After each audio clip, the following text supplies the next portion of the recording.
Selamat siang Ibu dosen kami, perkenalkan nama saya Diva Lauren Raja Gugup, NIM 03 2019 079, Prodi S1 Keperawatan tingkat 2 dari Stikes Santa Elizabeth Medan.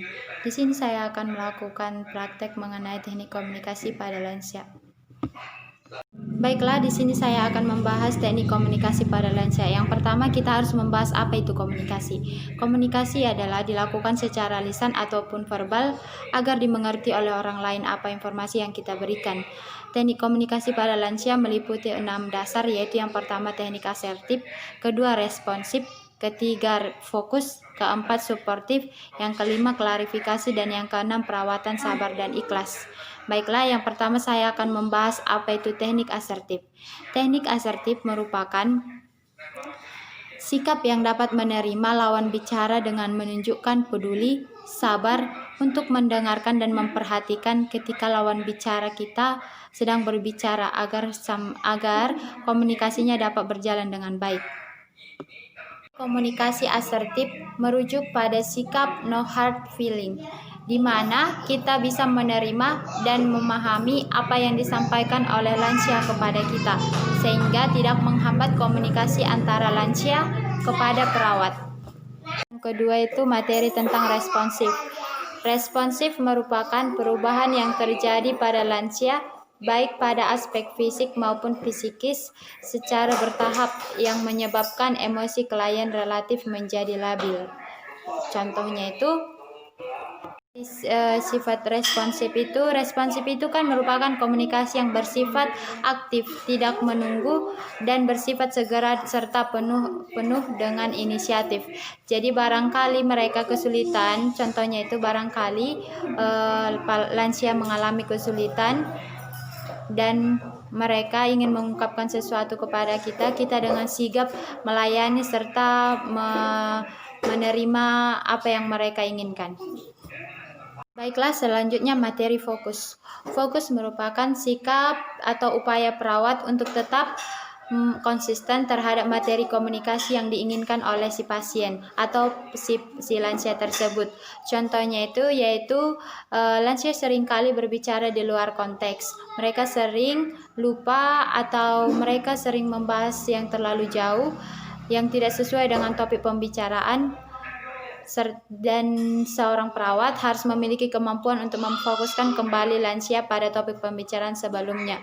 Jadi ketika contohnya lansia itu bercerita kepada seorang perawat, dia sudah melantur berbicara, maka perawat bertujuan untuk mengembalikan topik kepada materi sebelumnya. Jadi komunikasi dapat berjalan dengan baik. Selanjutnya kita membahas materi tentang suportif. Suportif merupakan perubahan yang terjadi pada lansia baik pada aspek fisik maupun psikis secara bertahap yang menyebabkan emosi klien relatif menjadi labil. Selanjutnya, apa itu contoh dari suportif? Suportif ini merupakan sifat mendukung atau empati pada lansia. Contohnya begini tindakannya. Jadi ketika seorang lansia atau kita katakan nenek itu sedang berbicara kepada kita atau sedang bercerita tentang masalahnya, kita harus mendengarkan dengan baik serta kita harus merasakan apa yang dirasakan oleh si nenek tersebut. Kita harus menunjukkan sikap kita empati terhadapnya dan kita harus turut merasakan apa yang dia rasakan. Kita dapat memberinya solusi, memberinya motivasi serta dukungan agar dia tetap semangat dalam menjalani hidup.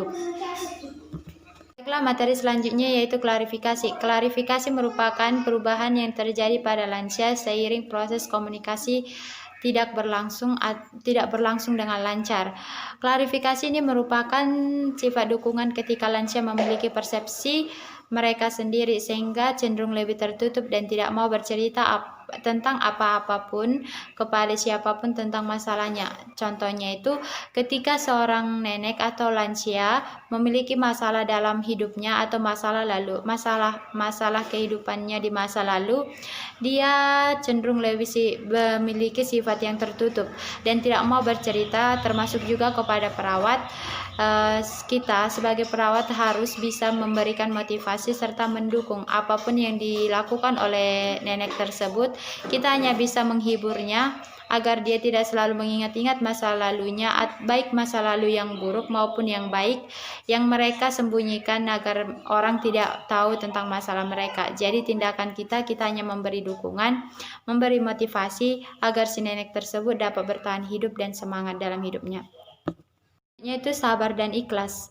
Lansia pada umumnya mengalami perubahan-perubahan yang terkadang merepotkan dan kekanak-kanakan. Sifat dari lansia merupakan sifat yang berulang-ulang atau yang sudah menjadi kewajibannya, yang dulunya bisa mengerti hal-hal dewasa, sekarang mereka bisa saja bertingkah seperti anak-anak. Kesabaran dan keikhlasan dituntut kepada perawat, agar perawat harus ikhlas dan sabar setiap apapun yang dilakukan lansia tersebut. Apapun tindakan mereka, kita harus sabar dan ikhlas karena kita harus melayani mereka dengan baik. Kadangkala lansia tidak memerlukan nasihat dan mereka hanya bisa didengar saja.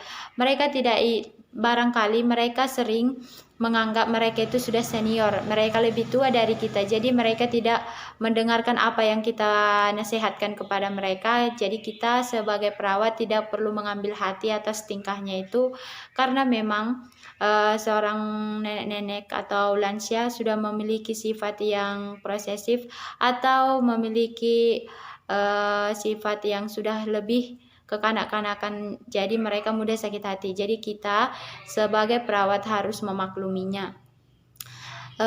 Seorang lansia juga kadangkala hanya bisa didengarkan saja, mereka tidak mau mendengarkan orang lain, baik itu perawat maupun dokter. Mereka hanya melakukan apa yang mereka mau. Jadi kita sebagai perawat kita harus lebih ikhlas dan sabar, serta kita harus memahami sifat dari seorang lansia tersebut. Terima kasih. Baiklah Ibu dosen kami, saya telah selesai menjelaskan praktek mengenai teknik komunikasi pada lansia. Apabila ada kata dan tutur kata yang salah, saya mohon maaf. Saya ucapkan terima kasih.